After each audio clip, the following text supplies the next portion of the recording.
The Rosemount John Doe, identified as James Everett. James was found on September 26, 2014, inside of a shed. The 48-year-old man had been living in a decommissioned railroad switching shed behind the American Legion in Rosemount, Minnesota.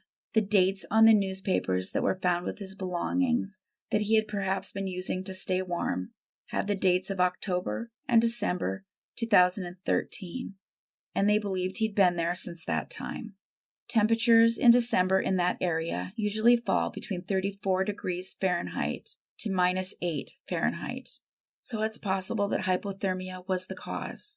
His belongings included a leather jacket, glasses, an earring that was in one ear, and a knife with a sheath that included a picture of the Confederate flag and a number of initials.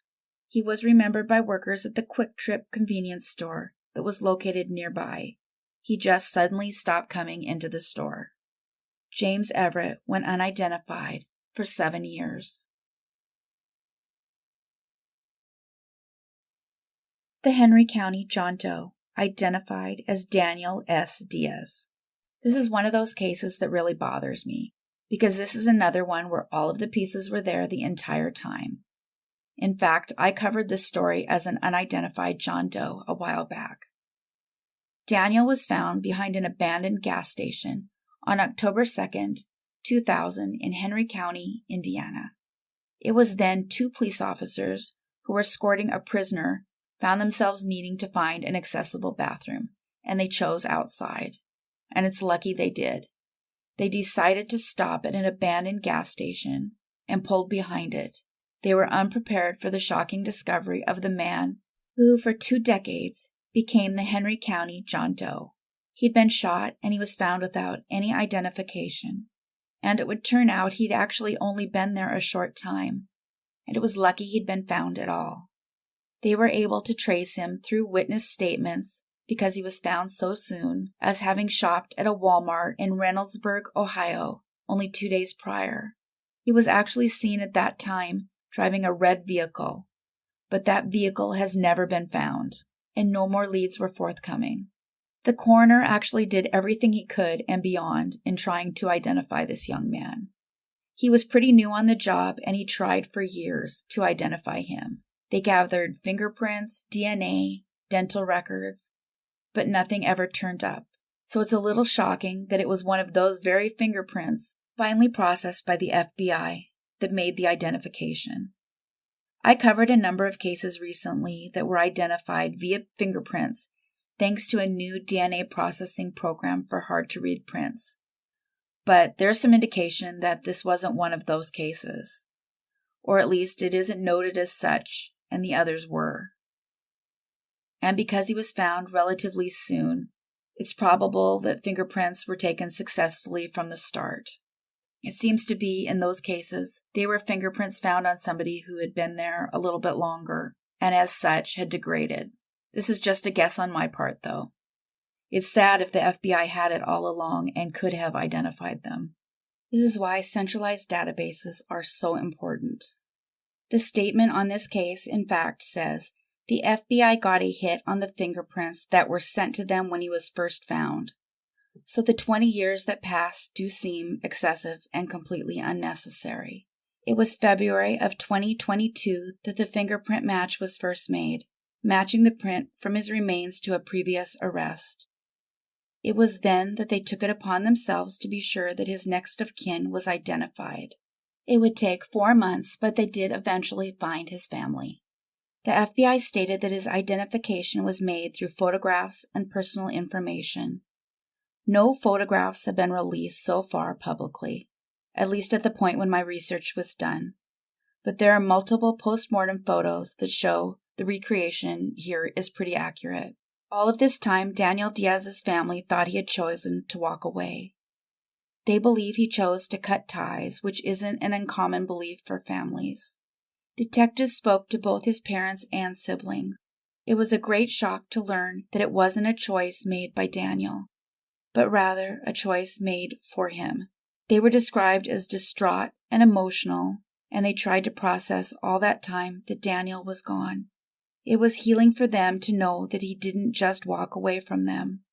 Despite the sadness of learning of his fate, he'd been buried in a donated grave with a headstone that read, "Here lies a young man that only God knows." Daniel's family had decided to leave his grave where it is, planning to change the marker to celebrate his life. Daniel was 26 when his life was taken. If anyone has any information at all as to who did this, please call the number on the screen. Daniel Diaz went unidentified for 18 years.